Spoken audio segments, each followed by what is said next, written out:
Austin's Butterfly is the most profound video ever made on education. That's obviously a totally biased view. It comes from Ron Berger, who's written the best book ever written about education. It's got a disgusting cover. It's ridiculously expensive. It's short, but it is incredible value for money. It will transform the way you think about schooling, education, what kids can do and what teachers can do.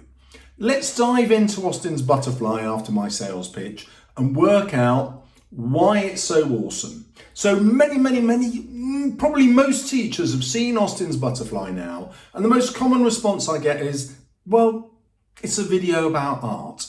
No, art is the vehicle. It's a video about feedback. Now, in a special school where you'll have many autistic students, receiving feedback might be challenging. And so you'll see when you watch the video how Ron Berger kind of scripts this. He makes it explicit that this critique is going to lead to the production of several drafts. He makes it explicit that everybody makes loads of mistakes with every single draft, but the point is to focus on how to improve them. He makes it explicit that you only focus on one thing at a time. So when you see Austin's critique for the first butterfly, you'll see that they only concentrate on the shape. And then in the second iteration, it still only concentrates on the shape. And the whole premise is Austin, like every other student in the class, will fail to meet the model. Well, what else is going on there? It starts with the whole. Here is a perfect butterfly. Do your best to reproduce that. Only once the whole has been produced do they then start thinking about some of the parts of the whole. You'll notice, of course, that this is a shared experience, so each student is having to give themselves feedback by giving feedback to Austin. And you can see how that will improve their own drawings if this were happening as a class culture.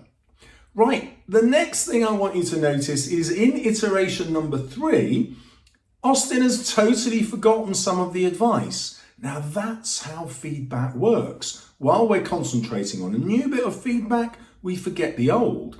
And it's another reason why redrafting is so important.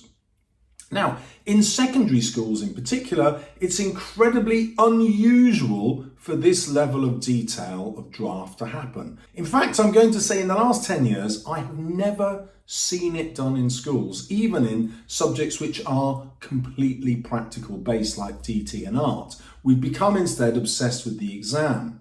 However, we'll just take Austin as an example. How brilliant would he be at an exam if he was continually taught in that way? The exam would simply take care of itself. It would be a sideshow. What would actually happen is he'd become really brilliant at the skill itself.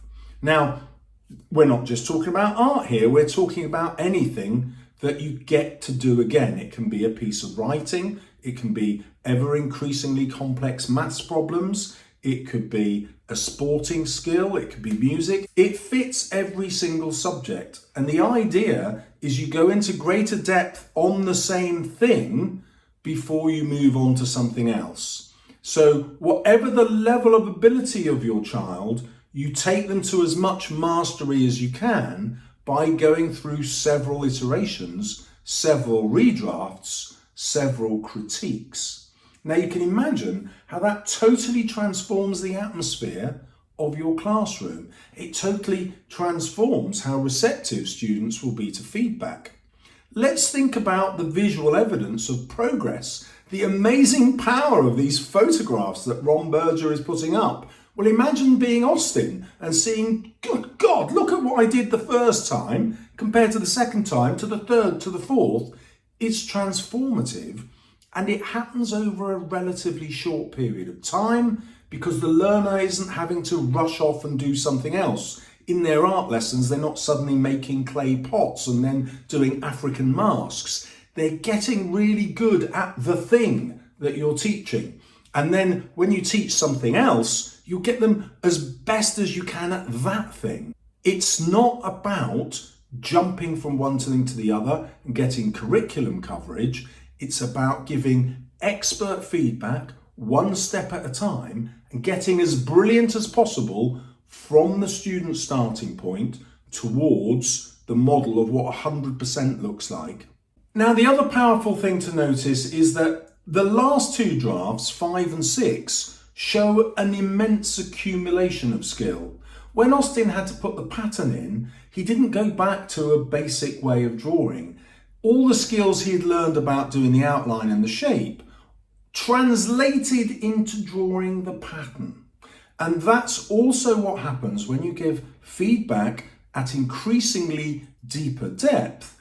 The skills that the students then learn are increasingly transferable to the next bit of knowledge. For example, if you get really into percentages, it will become really easy for the students to understand fractions because percentages are just a fraction of 100. And it will then become really easy for them to understand ratio. Now, that might not be applicable to your learners, but I'm trying to show you how one body of knowledge, when you become expert in it, suddenly translates to other bodies of knowledge within the subject. And so, paradoxically, by going into greater depth through lots of iterations, lots of adding of complexity one step at a time, you don't just get good at that thing, you get good of other elements of the whole curriculum. It's a kind of paradox that by specialising, you get much better at the general. But you do. Hopefully, Austin's butterfly will prove it to you. And if you could do one thing with your curriculum, and in a special school, my God, I think you could, just do that. Like, just think, how can I turn everything into Austin's butterfly?